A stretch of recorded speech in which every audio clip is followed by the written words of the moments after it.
What's going on? It's Chillinit from the 420 fam. You were tuned in with Take Flight.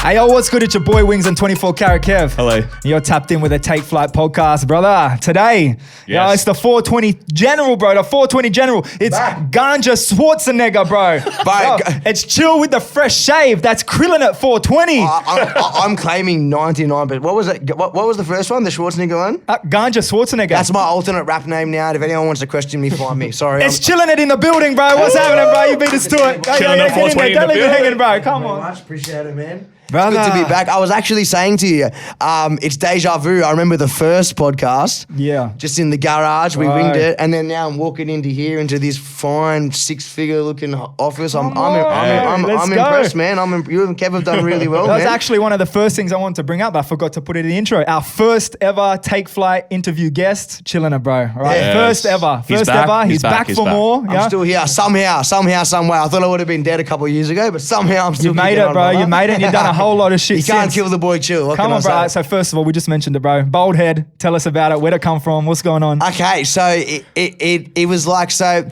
we've all been there, right? Have you ever had a fucked haircut? I can cuss on here, right? Go for it, bro. You ever had a fucked haircut and just looked at it and gone, I've completely fucked my hair, I've got to restart it. Brother, You ever done that? 100%, bro. So Come I on. went through the old army thing and tried to do a slit and everything.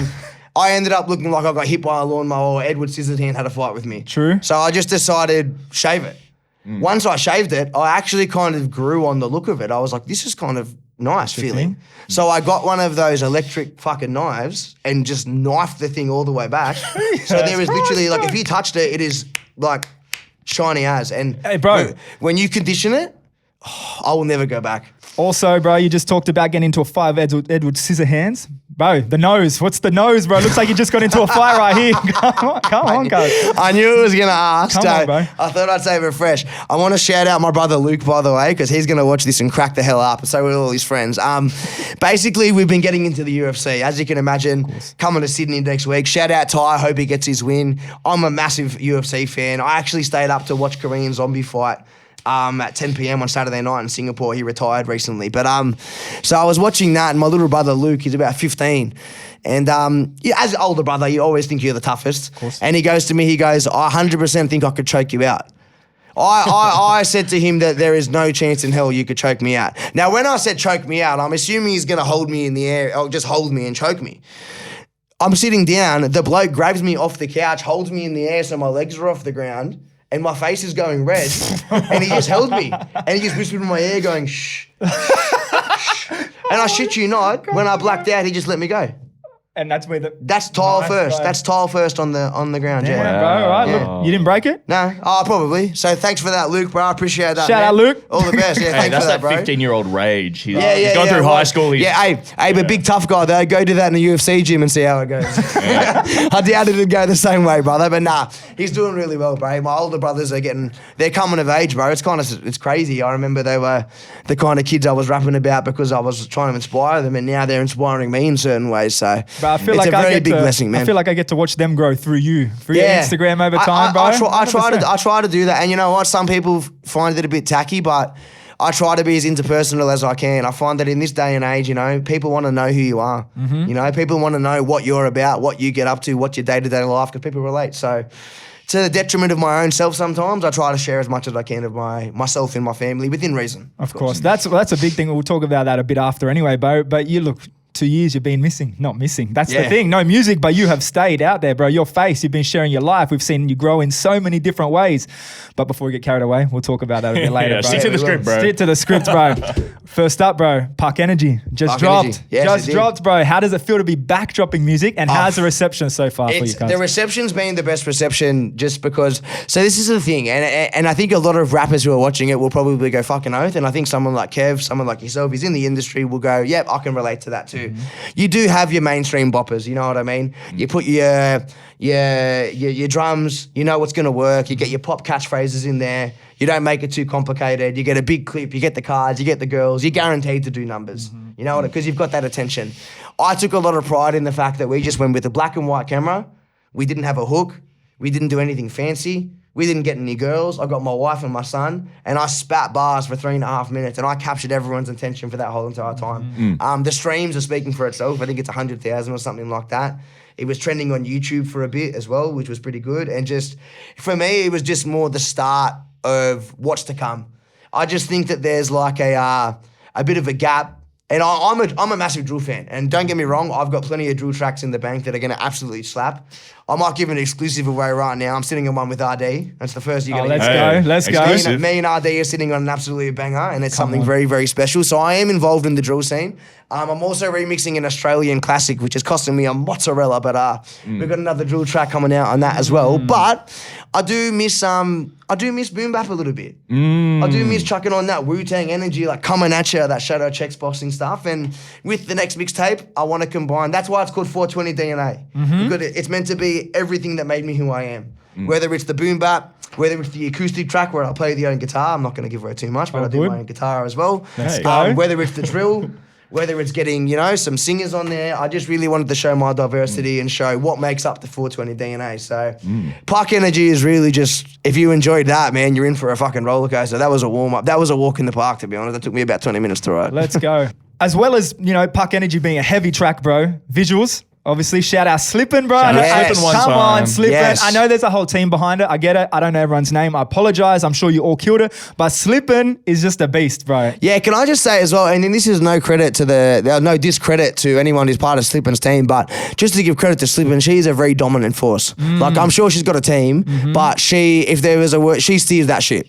She steers that ship. And everyone knows me. I've worked with Connor shout out to Last Edition, by the way, who I think is a pioneer in film clips, you know what I mean? Whether it was one takes, whether it was, little effects in clips. But I think that Slippin' is just the future at the moment, you know what I mean? And just the little details, man. Like, I didn't really need to give her much instructions. I just said to her, listen, I want some filthy mob deep motherfucking shit in your face. And she goes, give me 24 hours. And she slapped me back that. And I went, thank you very much, Slippin'. So it was really, really fun. I was very blessed as well to have Cahooks come through as a special guest, to have A-Girl as a special guest. I'm pretty sure you can do the maths right there. And I'm pretty sure you're going to hear a Cahooks and Chillinit slapper by the end of the year. Let's go, bro. Just, I'm just basically trying to network as much as I can. I've always been that guy.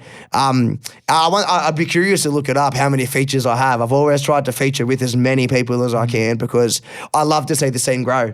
And as much as everyone deserves the limelight, I do have quite a large Instagram following. So if I can put someone like a Hooks, who I think is so talented, onto one of my songs, and look at what happened with Lissy after Stand For. He is now like a household name. So the more I can do that for artists, the more that I enjoy doing it. And it also benefits me because I'm staying up to date with the current artists. So Amen to that, looking forward to doing some more stuff with some more people too. When am I going to get Kevin on a song? Yeah, fucking oath, bro. Chinatown Champs. I still remember back in the day. It was like 2000s back in the day, but I still remember, bro. The Paddy's Market Classic, bro. You were the OG, but I remember. A lot of the younger fans don't know about that. They won't even know. They'll go, what's he talking about? Yeah. Everyone look up Cara. Is it even on YouTube still? Facebook, No. bro. Facebook. So it was on Where would you find it? It was on my ex-missus YouTube channel. When we broke up, she took it off. But Poor form. it's on Facebook. It's on Facebook. Someone get with the upload. Anyone who's got it, if you can get me the upload, I'll happily put it on Instagram and tag Kev. I'm happy to do that. There's no worries. Hey, you heard it here first. Chill said it. Chill said it, not me. Shout out to Kevy.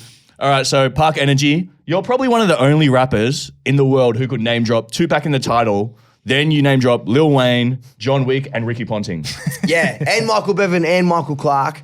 And a lot more. And a whole bunch more, yeah. And a lot more. And obviously, hip hop, you said you wanted to be on that Mobb Deep vibe, that classic boom bap sound. But obviously, you're an artist who, in the past, you've always taken a lot of effort to weave in those Australian references, sporting references. So when did that become part of your craft to really, put Australian culture really so intrinsically into your music? That's a really good question. And it's only something that I've realized in the past few years. Like, as an artist, you grow and you kind of realize, so when you first make a song, you just do it. And then after a time, you go, this is what's working for me. When I made One Breath, One Take, the first thing that I noticed was how many people caught on to the Aussie things. How many people loved that shrimp on the Barbie line. How many people loved that Nautica jacket line. How many people loved hearing, fuck my ex, I can't stand her, because everyone's got a fucking ex that they hate. So, everyone can relate. Kev was like, don't say that. Right? But everyone can relate to things like that. And it just made me realize that, like, what if you were to combine, like, I grew up on Big L. Big L's my favorite rapper. So what if I combined my favorite sounds but instead of biting American and UK slang, just do what we do. You know what I mean? Like, I just like to get out on the weekend and have a little punt like Ponting. Is that a crime? You know what I mean? Amen, bro. 7-Eleven Michael Bevan, just fucking Come on, bro. going hard with Michael Clark. It's what I like to do. What can I say? Let's go. It is what it is. But I do think as well, a lot of the fans appreciate the fact that we're able to cross-reference some of the Aussie artists. And as well, like you said, also going into the American artists too, leaving no stone unturned, you know? Like, Lil Wayne's a staple in rap. You know what I mean? A Milli is probably one of the, if not most influential songs in the whole entire rap genre. So, you know, it's just more about, I've always been the kind of person when I rap that I like to pay homage. Because as a listener, that's what catches me. When I hear a name, I go, yep, I fuck with that because I know that person. So that's where I get my inspiration from that. 100. Bro, as well, you know, on the track, very bar heavy, bro. A lot of metaphors in it. No hook. Yeah, no hook. No hook, bro. The managers weren't very, I won't lie, the managers and the label were a bit like, did you want to put a hook on that? And I was like, I actually got the hook and then pulled them off and said, like, how about I do it my way? And it actually worked out really well. Sorry to all the label and manager people that are watching. I love you all. But Apologies to everyone. apologies. But I just think that at the end of the day, sometimes as an artist, you got to make tough calls. And we could have done a hook. We could have done something super special and probably gone for the more mainstream route. But I don't think I have anything to prove. I think I've done, like, I was about to say 500,000 streams, but we're talking 500 million. We're talking 500 million we'll streams. get there. Don't you worry, We're talking bro. 11, 12 plaques. We're talking platinums. We're talking tri-nation tours. We're talking 3,000 to 4,000 venues at the most, playing with Sticky Fingers, festivals, you can name it. I've done it. Come on. I don't think I have anything to prove. I think the only thing I have to prove right now is that I can fucking rap, and that's what I'm here to do. I'm not here to impress anybody anymore. I'm here to spit fucking bars and that's about it. That's it, bro. But it looks like in Australia, people are trying to go that more bar-heavy route at the moment, right? Yeah. There's a lot of bars, right? Yeah. Do you think that that's what Australia needs, what rappers in Australia need? Not only be able to spit bars in the studio, right? But we're talking live, as we know, your Killer Live show. Yep. We're talking freestyles, you know, Sky Sessions is here. That live feel. Do you think that's something that Australian rappers need to concentrate right now? Yeah, well, I just think that people just need to be more diverse. I like, me personally, I would like to say I'm not boxed into one thing. Like, I can drop Stand For, and in the eyes of the public, everyone's like, what a hard drill song. But then I can go drop something like Henny and Reefer. Again, someone goes, what a drill song. But then I can go drop Laying Low or Dear Mama, which was, I remember when we had the interview years ago, that was one of your favourite tracks. Yeah. And it was just an acoustic. And I just think that Australia would really benefit. Like, we're a multicultural mixing pot. I don't think we should box ourselves with one sound. I would like to see multiple, like, I would love to see some artists that are really, really heavy, tough artists really break it down and give me something emotional, because I think I'd really collect with it. But everyone's doing their own thing, you know what I mean? As long as people are making their money and people are enjoying what they're doing and they're making an impact in the community, who gives a fuck, really? You know what I mean? And shout out Dreaming of This Day while we're talking about different songs, bro. Yes. Absolute record and a half. Thank you very bro. much, Absolute man. record and You a know what's half. funny? That's the one song that my wife likes. Hey, big hit. She only likes one? Come on, know. Tash.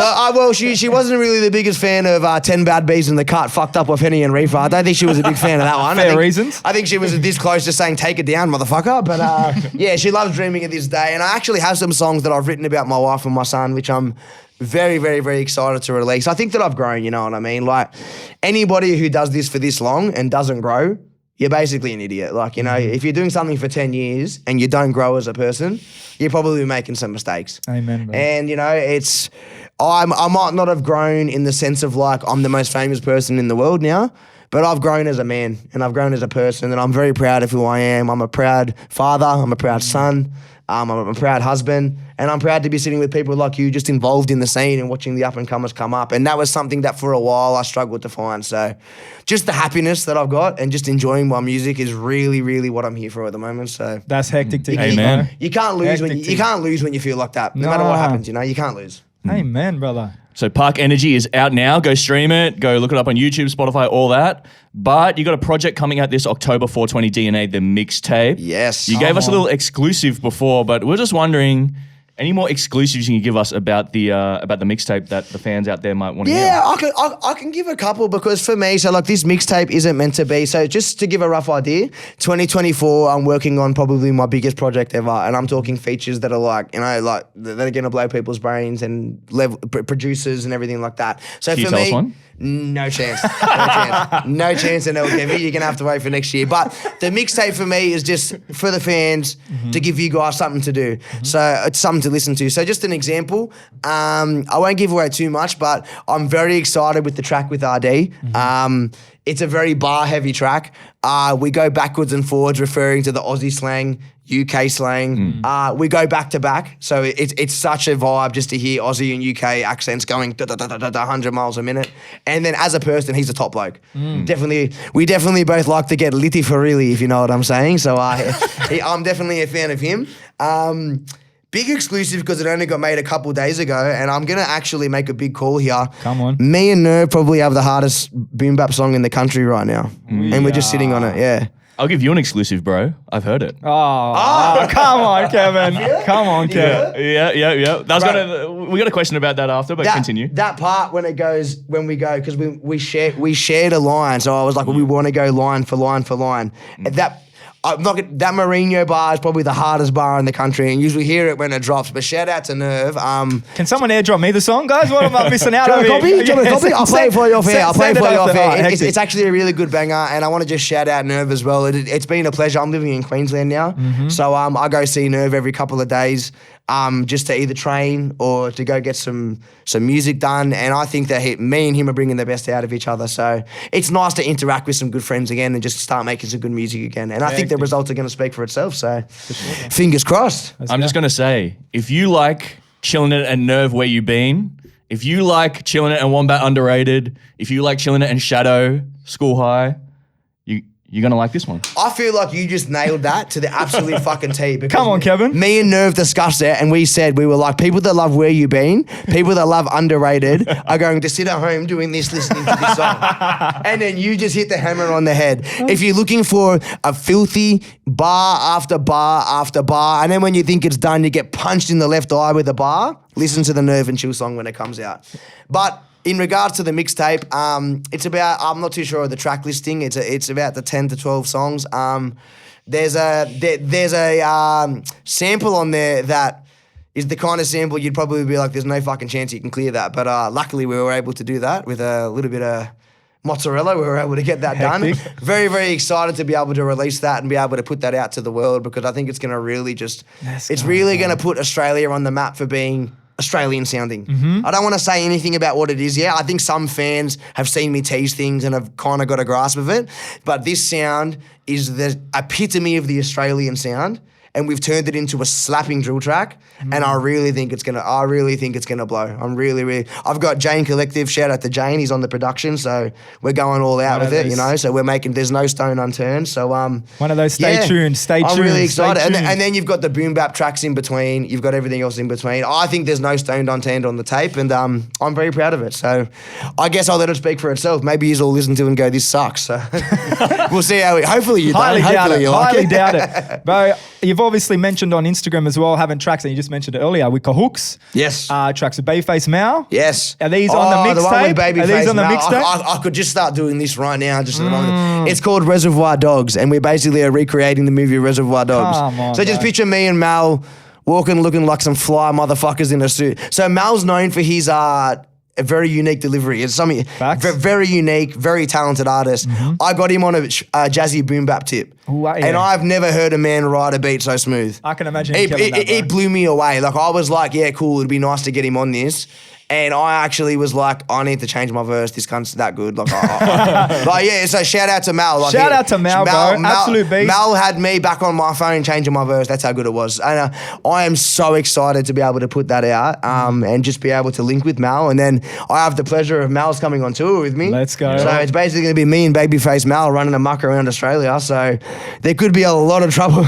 Police, give us a break. It's only a few days, so just leave us alone for a few days. But me and Mal are going to cause a storm around Australia. Get your tickets at chillinit.net. Yeah. Amen to that, bro. Also, he's banger of a tour. He's Miko Mal now. Oh, Miko Mal. In case anyone's looking for him on Spotify and True. stuff. Change the M-I-K-O Mal. M-I-K-O? M-I-K-O Mal. Miko Mal. My apologies, Mal. As you mentioned, going on tour with the man himself. Yes. It's been a while since you've gone on your own full tour. Yeah. What do we got to look forward to this time round, bro? Well, like I said, I saved the big run. So we're going to do the Tri-Nations and do New Zealand and do England and do the big run next year again. This for me was just more about touching base with like some of the places that have shown me love. So it wasn't about like, this was for me. It wasn't about going around to Australia. It was about, so for me, sorry for burping there, Sydney has always showed me love. I think Melbourne is probably the capital. Like people like Posse Shot, people like Alex Jones have basically established that Melbourne is the home of like rap.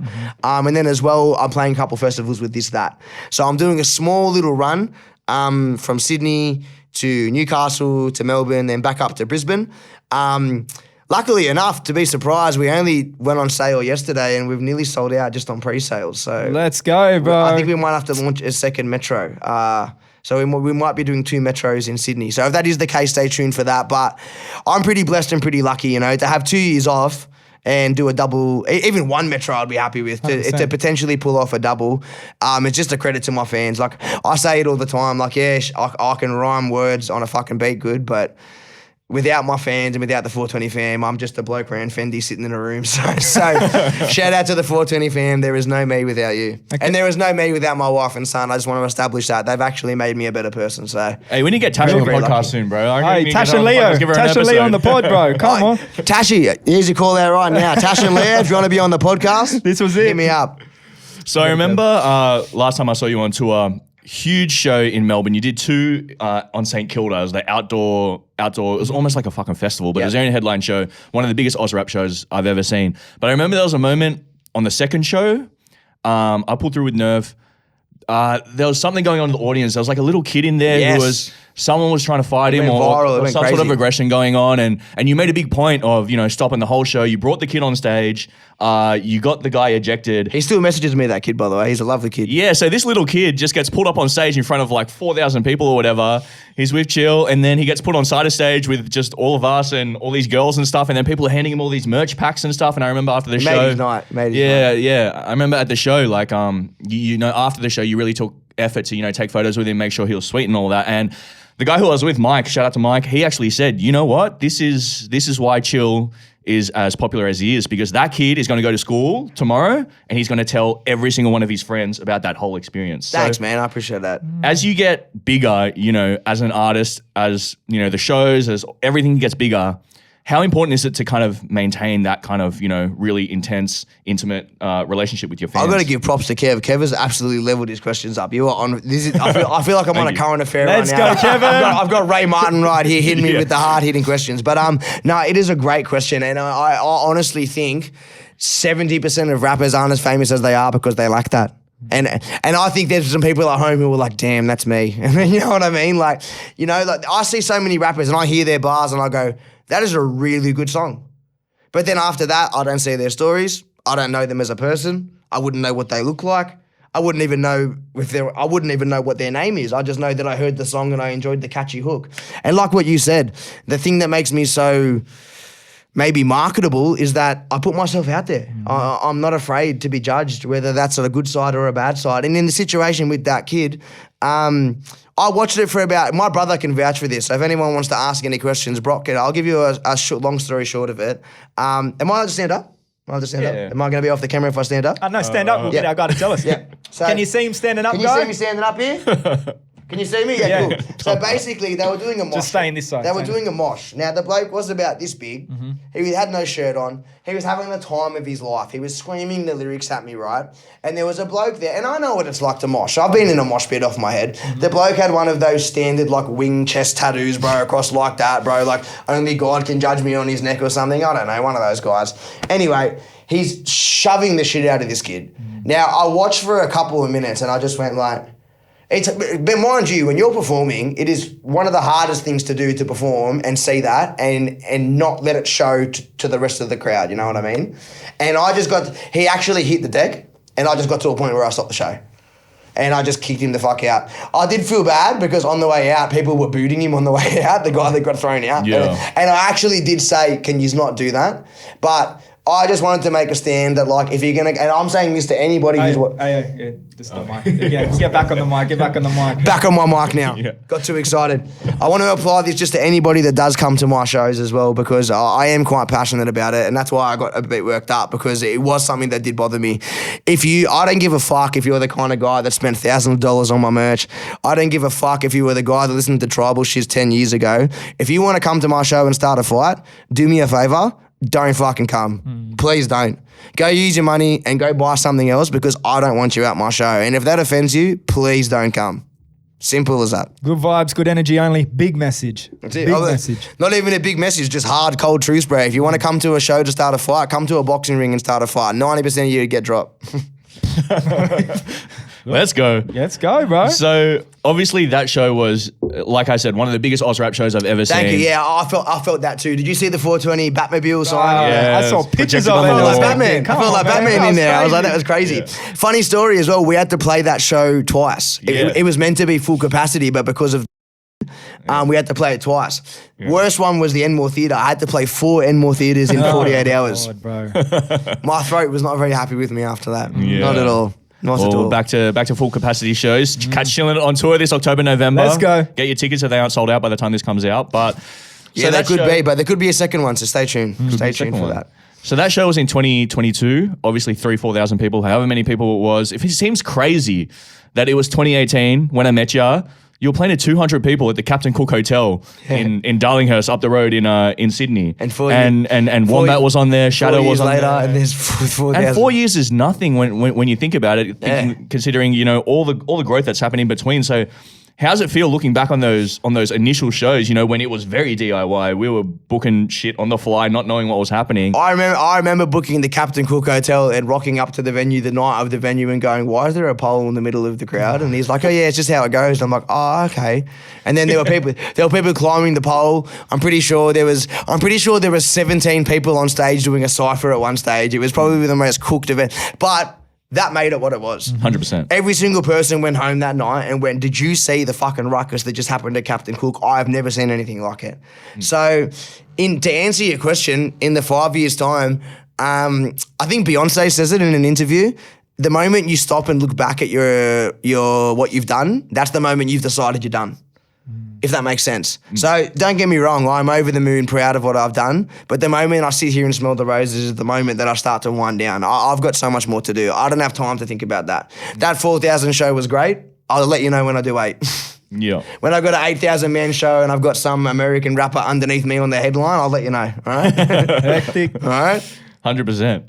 Polo G, if you want a headline for me, I'm available, all right? I love Polo G. Bro, mate. same. Absolute beef. He'd probably Come tell me on. to get fucked if I asked him that, to be fair.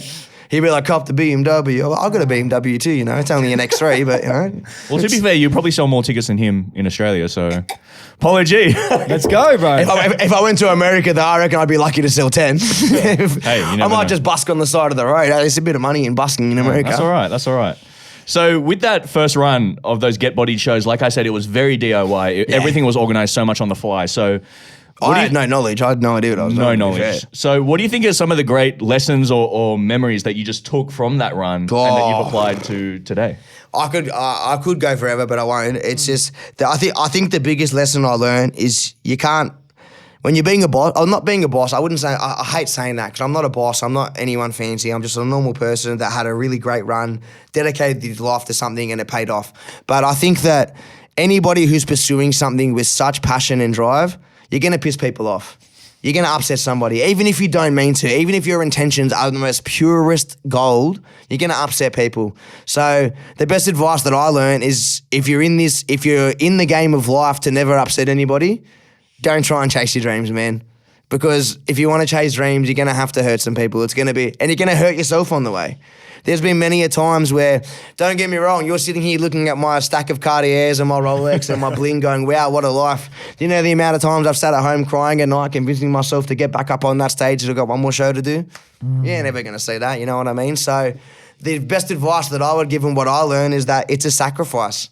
It might be fun to Instagram, it might be fun to the people, but if you really, really, really, really, really want this life, it's not as fun as it looks like on Instagram. So just be prepared to make that sacrifice. That was the biggest lesson I learned, is that it takes a mental and physical toll on your friendships, on your relationships. There's a reason why they say it's a lonely road to the top, because it really is. You don't get to the top in doing what you do with a 20-man crew. And the ones that do end up getting popped in America, so that's why everyone rides solo, you know what I mean? So I tried to stay with a small group that I love and cherish, and yeah, that's how I'm kind of running it at the moment. Yeah, I saw a podcast with 50 Cent the other day, and he said it's funny, like the more famous and popular you get, it's like the smaller your circle becomes, like inevitably. And I also think that what you said as well, like it's almost like you can't have the love without the hate. Yeah, they're so codependent. You know what I mean? You got to think of it in a spectrum. Like I'm a real, even though I'm a bit of a stoned pelican, I'm quite a good thinker. So if you look at it from a spectrum like this, no one can see my hands. If you look at it like this, if the love goes this far this way, you're delusional to think the hate's not going to go that far that way too. I can 100% agree to that one. It's called equilibrium. You can't go this way without going that way. So for the same person who goes, I will buy every one of your albums, I will never miss a show, there's someone else who's like, I will burn every one of your albums and I will comment on every one of your photos saying, fuck you. And if you can't deal with that, then don't rap. Bro, that goes across everything, not even just rap. That's life. And I'm sure you guys get it. I'm sure you guys, why did you ask that question? What a dumb question. And you're like, man, it's just a fucking podcast. Come on. Bro, yeah, the amount is Run your crazy. own one if you've got a better idea. Fuck you heard it here first. Run your own podcast. Start your own platform. If you hate what we're doing, you can never do it like Take Flight, but try your best.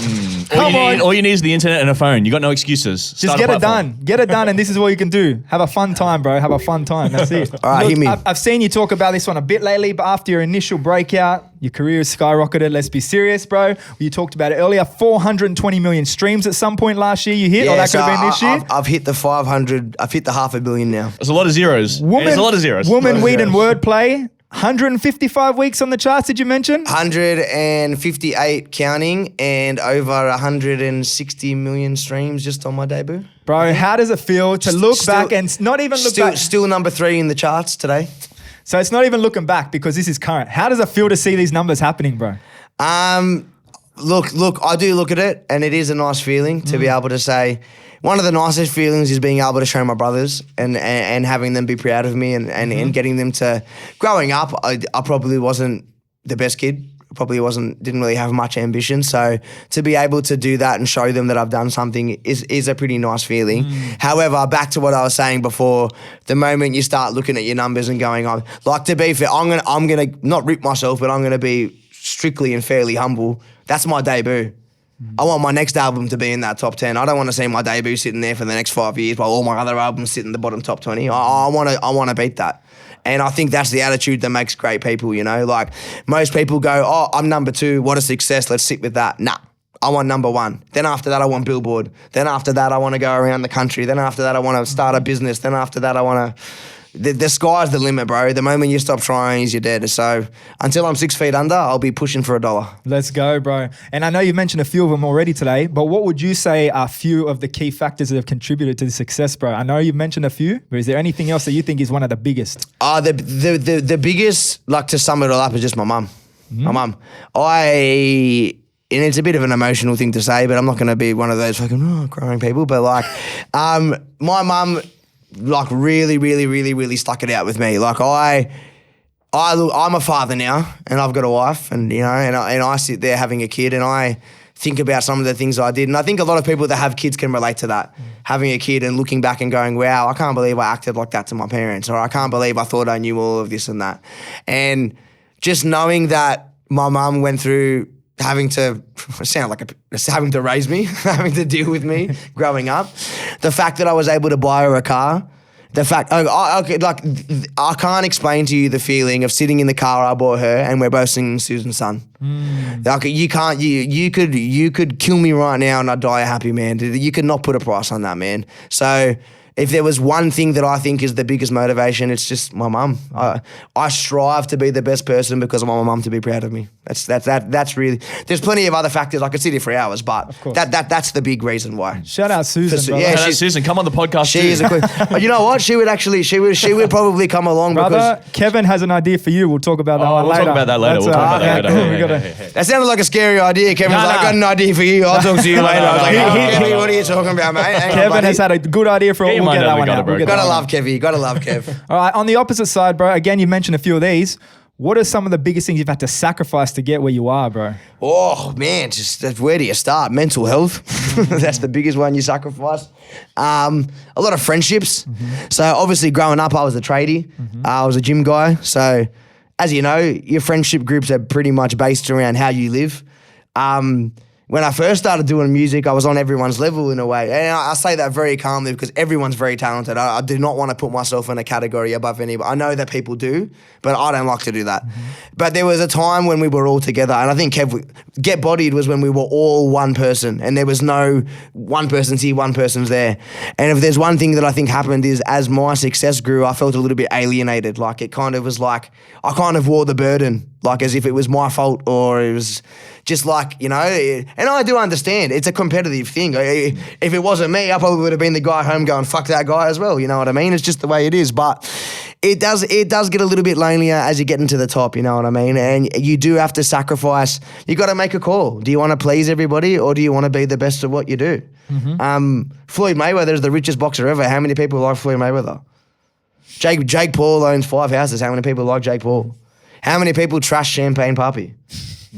The guy owns more houses than I own watches. Like, you know what I mean? Like you said, you don't get the love without the hate. So you just got to learn to embrace it. And I think I've gotten better at that, being a bit more thick-skinned and learning that. And a lot of the people that I've had problems with, years later, we now are friends again, you know? Sometimes just a bit of time, bit of maturity helps a long way. Especially in the music industry too. 100%. I think that a lot of artists, when they're coming up, they're not really prepared for that element of the music industry. You know what I mean? They think, oh yeah, it's sweet. Like I'm a mad musician. I've got good producers. I've got good management. But a lot of people just can't hack, you know, their friends turning on them or reading 10 negative comments about them on Facebook. Oh, I read them all the time. Yeah. I had someone tell me I look like a junkie unicorn this morning on live, and I was like, that is probably the most offensive comment I've ever had. I laughed it off, but I was just like, a junkie unicorn. Might put that in a bar. It was that good. I was like, it's a fucking pretty good line. Internet has no chill, bro. Yeah, but no chill, bro. That's what I mean. And what Kev said is a really good bit of advice that Kev's just given to any artists out there is like, it's called a music business for a reason. If you're looking to just make a few songs that you can show your friends because they're cool, by all means go do that. If you're looking to make it in the music, you're gonna have to put an extra layer of skin on because like it is a rough environment. There is no, I might be popular right now, I could tomorrow wake up and I'll be cancelled, you know what I mean? That's the cutthroat industry of this business. So you gotta have a set of balls and you gotta have some confidence to do this, man. It's not easy. I've been here for a long time, and to give myself that credit, it takes a lot of work to do that. So any kids out there, you might have some talent, you might have an amazing producer, but like Kevin said, get your business sorted, get a good team around you, have a 6-month plan, and then watch the amount of success you'll get from that. And that would be my advice as well. Courtesy of Kev. Perfectly free put. game from Perfectly Chillinit. put, bro.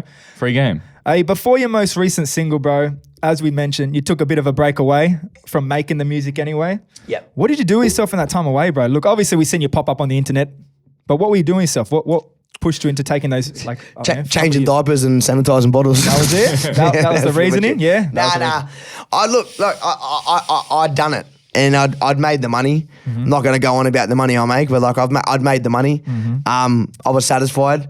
I'd purchased some things I wanted to buy. Like I had a couple cars. I'd done some things. And then once my partner was pregnant, I just decided that like I'm missing out on some of the best years of my life. Like, don't get me wrong. Everyone loves to be famous. Everybody wants to be the spotlight, but you only get 120s. And I feel like that I spent a lot of my 20s pursuing this dream, and I kind of let go on some of the little things that you enjoy when you're 20, like falling in love. And I'm in love with my wife now, but I just wish I did it 5 years ago because she's the greatest thing that ever happened to me. Who knows where my life would be if I'd met her so long ago. Leo, my son, has changed my life. I can't explain what it's like. And any dad out there who's watching will probably go, yeah, I know what he's talking about. But it just changes you. Like, I remember music, a bar was so important to me. I would sit there for hours going, this bar needs to be perfect. This clip needs to be perfect. And if anything, I'm now writing better music because I've just got so much, I've got a beautiful son. What can bother me? You know, what can upset me? Bro, that's one thing I'd love to see happen with you, bro. The growth in that side of the world, man, because like, that doesn't always happen. Yeah, people it have doesn't. kids every day. Some people don't see their kids. Some people do have kids and still continue with their lives. You literally took at a big point of your career you're at some time off just to kick back with the fam. Bro. I was in a... And I love it, bro. Yeah, and then I've never gone into detail on it, and I don't think I ever will just because I don't want kids to feel encouraged by it, but I was in a pretty dark place for a while. There was a period and a time before I met my wife where it got pretty bad. A couple of rappers know, a couple of rappers understand how bad it got, but it took me a long time to get out of that hole. And I think that having a wife and having my family around me and having my mother and all these people really supported me to get out of that hole. So just like anybody who's watching this is just for you guys. If you're feeling like you're in a rut, if you're feeling like you're having a crap day, can I just stick my hand up and say, someone that you probably idolise, I have shit days every day, man. I sometimes find myself looking in the mirror going, what the fuck am I doing? And that's totally normal, man. So if you're having a crap day, pick yourself up, wake up again, and then say you'll try again tomorrow. And do you want to know the beauty? Is if you fuck up and you go to bed again, just say it again and try again. So just keep trying your best, man. Just keep giving it 100%, and you'll probably find yourself in a room like this if you never quit. If you quit, you'll fail. If you never quit, you can't fail. Let's go, bro. And speaking on Leo, bro, last time we did the interview, so at my first ever interview, you accepted me into the house, bro, and you talked about your family. You said at that point, your focus was your family, bro. Yeah. At that time, that was your mom, your brothers, right? Yeah. You said if you're blessed enough to have a kid one day, hectic. It's so crazy to think about that. It seems like yesterday, and then Bro. now I've got a kid, and he's about 6-7 months Less old. than 2 years later, bro, Wow. you've got your own happy family, bro. Well, that's what happens when time flies, eh? Come on, You know? but tell me a little bit about how fatherhood has been. I get that he's changed your life, but is it what you expected, bro? Yeah, it's definitely what you expect. It challenges you as a person. So I'm the kind of person who can openly admit, I'm pretty good now at admitting my flaws. I was the kind of person who was a bit what's the word? Someone who's good with English here. What's the word when you stubborn? I was stubborn. Okay. I was never wrong. I was never wrong. I was always right. It didn't matter what anybody said. You have a baby and you learn the ability to go, you're right, I'm wrong. And that in business actually is probably one of the most useful tools you can have. The amount of arguments I've had that have gotten me nowhere at all and probably ruined stuff, and having a kid has given me so much patience, so much relaxation. And then not only that, something that would bother me, just an example, being on a film clip and someone running late would really, really get under my skin. Like, it would really affect my day. Bro, I just FaceTime my son and I couldn't give a fuck. You know, he's just the best thing in the world, and I don't think he'll really understand how important he is to me till he gets older. I get a bit upset about thinking about him, but yeah, he's a really, really good kid. I'm very lucky to have him. And in 10, 15 years' time, Leo, when you're looking back, shout out, bro. Yeah, shout out to Leo, you, bro, man. my guy. You're my man, brother. Man, not long a bit after you had a baby, and this is a bit of a more serious topic, and you can tell us if you want to shut it down, right? There's a bit of a robbery at your house. Yeah. There was a bit of a robbery at your house. Obviously, thank God, no one was hurt. I Yeah, don't think you were definitely. home. Nothing happened. Yep. Has something like that changed the way you move these days? Because Nah. No? I'm happy to talk about it because I guess it's never been talked about on record in such a more public place. And this is one thing that I want to just speak on now, so for everybody who's watching, they can get a concept of it. Obviously, the long story short of it, I was in a holiday in Versace with my wife. We posted that I was in Versace. I guess that's kind of what you were saying about the detriment of sharing so much to your fans, is that, that's some of the downside, is people can work out what you're doing. Pretty a bit of a coward act to kick someone's door in while they're not home, you know what I mean, at 6 a.m, pretty brazen to do that at that time of day. Couple of watches got taken, and that was pretty much it. They smashed a few things and whatever. And the lesson that I learned from it, and it's a pretty crazy lesson, was I didn't give a fuck, to be honest. Like, the initial shock was very shocking. Like, the walk to your front door, and so I was asleep in bed, and then next thing you know, I'm getting a phone call because my neighbours are going, your front door's hanging off the hinges, there's people breaking into your house. So that was, I got woken up in Versace like that. Then next thing you know, there's a full, it was just crazy. But what I learned from it is just, one, buy safe. That's the first thing I learned. If you're going to have $100,000 of watches, buy a fucking safe. That's the step number one. And step number two, I just learned, and it was the best lesson because my first instinct was get my lick back. My first instinct was I contacted some people and I went, we're going to get these motherfuckers and get my lick back. Then I realized I got a son. And I'm like, and what do? Do I go tit for tat with these people over some fucking watches for the rest of my life, over some jewelry? Like, I don't even remember what my jewelry looked like anymore. I've got fucking 5 more watches right there that are better than the ones I bought. So I feel like, if you're the person who robbed me, 1-0 to me, because you got a bunch of shitty watches you can't sell and I got 4 brand new ones right there. So shout out to the watches at the front of the table, by the way. Yeah. Like, shiny looking things out But here. the bro. lesson that I learned from that is just not to take life too seriously, man. You know, those things happen. I could have reacted and gone down the route of being a dickhead, and it would have just detrimentally affected my family because I'm sure the people that did it obviously weren't playing. So it could be something detrimental for my son. If I was a single person, I might have been a bit more reluctant or a bit more a bit more engaged to be involved. I just decided to let it go. I let it go. I said to the police I didn't want anything to do with it, and I just let it go. Beautiful, bro. And bought 4 new ones instead. Come on, as you can see right here. Yeah, right here. Rest in peace to the Versace Hotel. Please don't steal them, guys. I'm going to put them in a safe.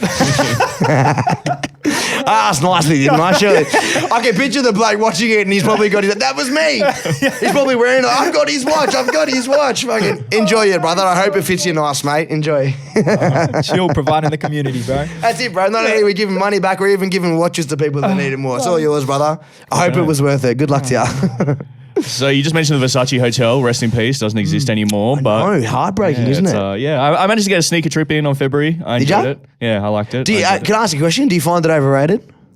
I thought do you find it run down for what you expect it to be? it was less new than I expected. Yeah. Yeah. But I kind of liked it like that. Yeah. It did have that wow, I'm in the old Versace building. Yeah, But Q1 penthouse is pretty much the top range of somewhere to go. Yeah, I haven't been there, but Versace's, I'll get there one day. I'll take you there one time. How's that sound? When we do the Brisbane, on you. When we do the Brisbane that tour, we'll do a take flight special and Let's we'll go. bring them up. Hayden did that. He was like, there, already bought my ticket. Hell, bro, get me out there. Get me out there, bro. Got a flight right now. Gotta love him. Gotta love it. So speaking of, you actually moved up to Queensland. Yeah. You mentioned before you Living relocated there. So how's the change of scenery been for you? Has that kind of reinvigorated you musically? Yeah, massively. Just to get out of Sydney. Sydney's very hustle and bustle.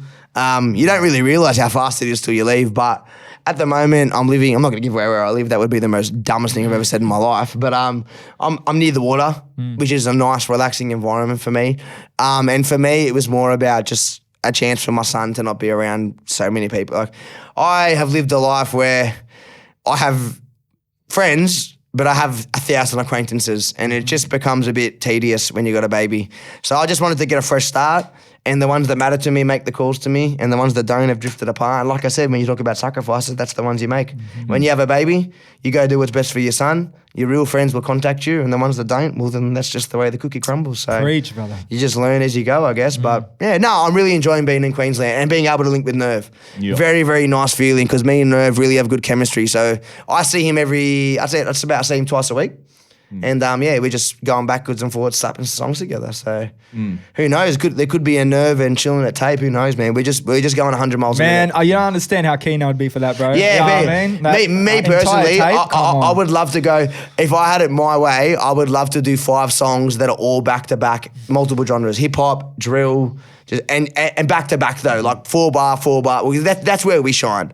Like, because we wrote those bars and everything I wrote, he bounced off it, I bounced off it, and just, I was really happy with it. Hey, Nerve, the offer's there. You heard it on Take Nerve, 5. N to the E to the RVE. By the way, short-haired Nerve beats long-haired Nerve. Don't debate with me. I like short-haired Nerve. He looks so much better. He looks does, so man. much better. He's doing the Benjamin Button. He's reverse aging. He's a fucking king.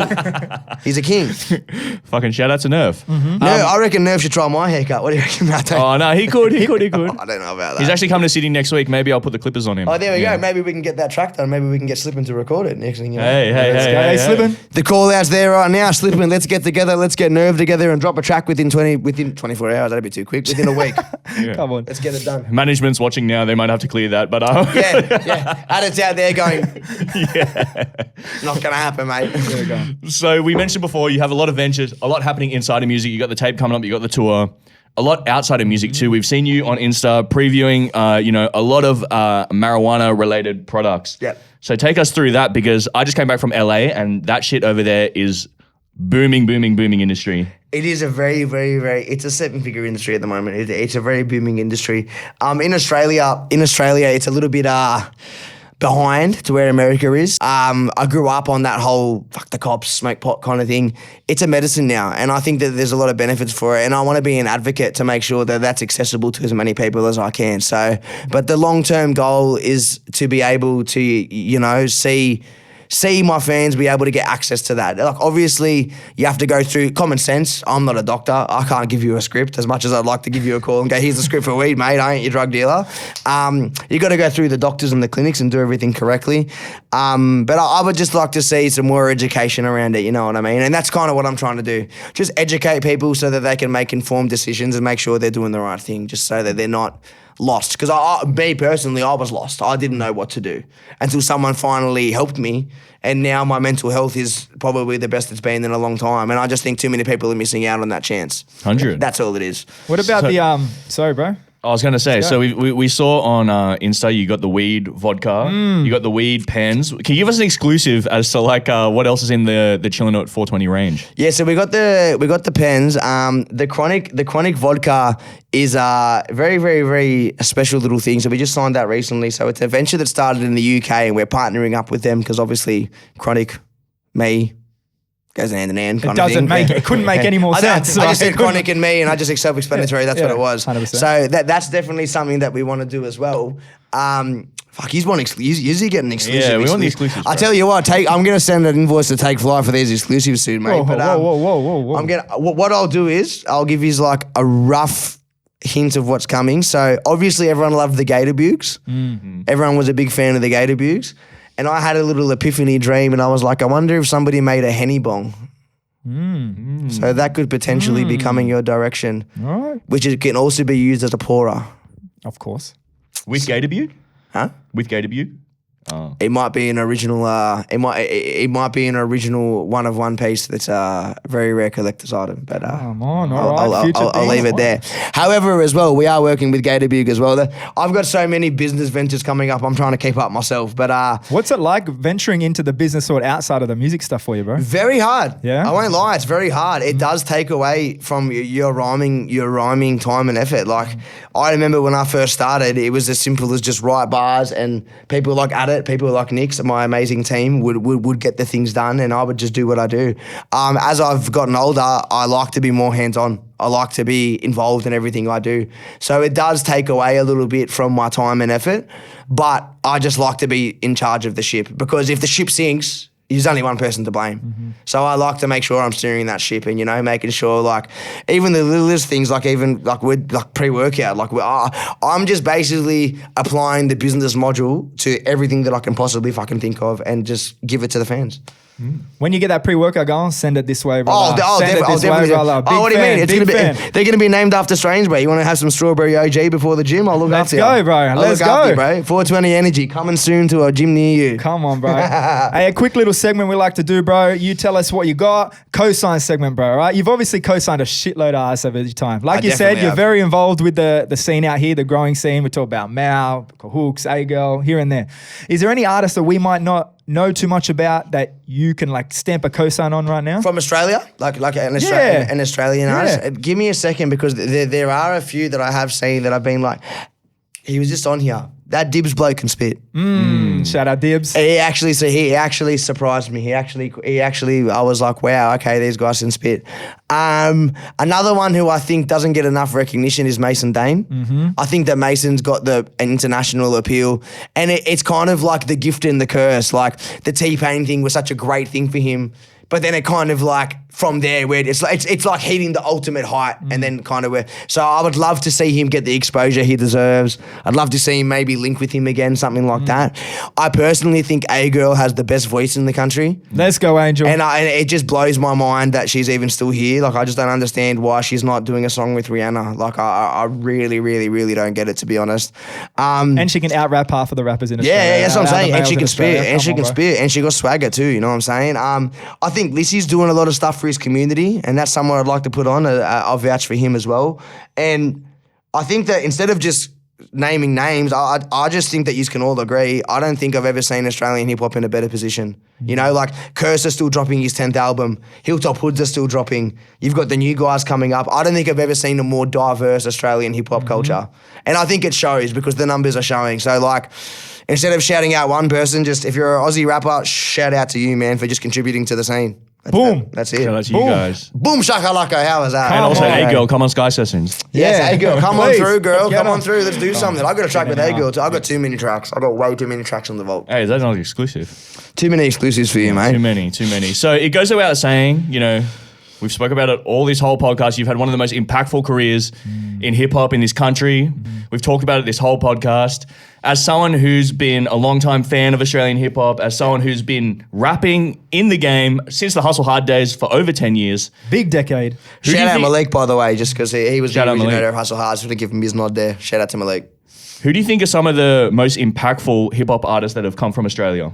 So, okay, I think that a lot of people hate to admit it, or not hate to admit it, but there's just a chip on the shoulder. Curser's a pioneer. And I think a lot of people tend to, because he's been here for so long, some people kind of forget the impact. Like, bro, I'm sitting here right now in the studio with Nebs and yep, we pop anything, Xanax, Amendo, ends and cough medicine. Like, I was a fan. And I just think that a lot of people kind of downplay the impact that he had, not so much on the mainstream, but for people like me to have a belief that I can do that. To see him and go, I relate to him, I can do that. So I think that he's a massive part of it. I think Hilltop Hoods, you'd be kidding yourself if you didn't say that they're probably the most internationally pioneered people in the game. But at the same time, I think one of the most slept on ones, and then the prick sitting out there somewhere, actually the DJ, so he's probably going to get a little big head over this. Horror Show is probably one of my favourite Aussie groups, to be honest.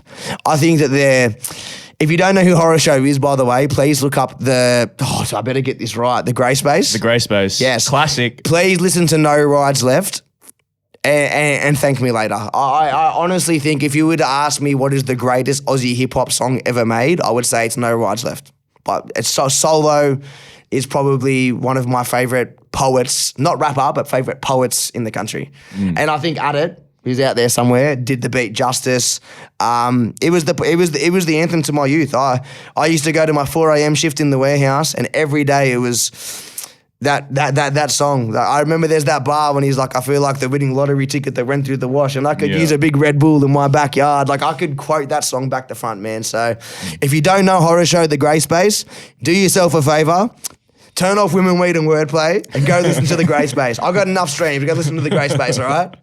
Absolutely fucking classic. Great answer. Add it bro. on the nostalgic keys. Very nostalgic sound. Adit's actually helped me with some of the production on my album, and I just want to give shout out to Adit. He's a very, very good, very slept on producer. Anybody looking to get some beats or looking to work, I would recommend hitting him up, man. You don't stick around in the game for that long without having a bit of knowledge, so hit him up, man. He's definitely very talented, man. Oh, we got peace sign up. Shout out. Someone a peace sign. That's a plus. Come on. And that's a pay rise. I'm getting a pay rise. That's it. Getting the bonus. Right, we're coming close to an end here, bro. Look, Kev talked about your impact. It's been 10 years, over 10 years. We discussed earlier how long you've been in the game, bro. Yep. And you've got a lot of time left to go. Yep. Right? At this point in time, what is your goal for leaving a chill legacy? What does a chill legacy look like to you? For me, I think like the legacy to an extent has more to go, but it's definitely a part that it's not the legacy that someone's going to look at now. It's the legacy that in 5 years' time, when there's a kid who's rapping because he listened to me, who will go, Chillinit was the reason that I rap. And I feel that's when the legacy will really come about. For me, I'm looking at and some people might laugh at me and go, bro, you're dreaming way too high, but I'm looking at the 50s. I'm looking at the Diddies. I'm looking at the Dre's, bro. Like, I don't want to be, in respect to the people that do this, I don't want to be 43 years old busting a bar. I really don't. I want to be investing in my business, and I want rap to be a luxury that I do because I feel like it. And I want to be able to, I'm into the gym, so I'd love to help, especially being a medicinal marijuana patient, I would love to give tips to people that want to try. I just think that the sky's the limit. And there's money to be made anywhere in 2023. It's just about applying yourself to it, man. That Gary Vee mentality. Or David Goggins, who's going to carry the bolts and the logs, dog? No one will get that, but I get that. No, I don't get it. Hey, bro. the money's already printed. You just got to go get it. That's Oh, right. there it is.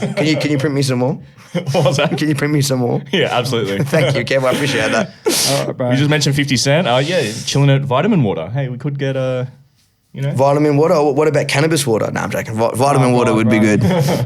Don't know if that'd be legal. Yeah, look, But I think nah. you're overstepping the boundaries there, bro. Yeah. You're overstepping the boundaries there. Dreaming too big there. Nah, but long story short, I would like to be able to have music as something I love to do and have a bread and butter of a business. Whether it be, I've even considered opening a burger shop and being the first Aussie burger shop. Imagine a 1-4 burger and it was just 7 layers of beef. Oh my gosh. I'd destroy it. I'd eat it. I would bro. destroy I'd it. definitely eat it. You know what I mean? Or like having the A-Girl burger and it's all these nice fluffy, I just think that like an Aussie hip-hop shop would really pop. I'm waiting for someone to steal that idea now. I'm just fucking run with it. Yeah, we just put a big long I've just beep been over that bar. Next thing you know, Take Flight launches the pop-up burger shop starring A-Girl and everyone else. Fucking, Let's that'd go, be bro. classic. But no, thanks for having us through, man. I do appreciate that. It's always good to be back here again. Oh, good, my brother. Thank you for coming through. Lastly, what else is on the cards, bro? You got the mixtape coming. You got tour coming. Mixtape. I got the mixtape coming. I got the tour coming. We're going to launch, like I said, I'm working on some pre-workout to get involved in the gym. So we're looking at Beautiful. launching that around January next year. We've got the bongs, the Henny bongs that we're looking at launching as well. And basically, I'm just constantly looking at business, man. Believe it or not, you're going to laugh at me. I read that book, Stock for Dummies, the stock market for dummies and things like that. I just want to learn how to make money off money. The Warren Buffetts, the people that go, bro, you want to make money off your money. So I've had my fun. I've done my music. I plan on making plenty more of it, but it's time to level it up. You know what I mean? Go to that level that's suit and tie level. You know what I mean? Let's go. Catch Chillinit on Wall Street. Come There you on. go. 2024. Yeah, the chill of Wall Street. Yeah, coming soon. Give me 2025. Give me an extra year, Kev. Give me a break, man. Am I that quick?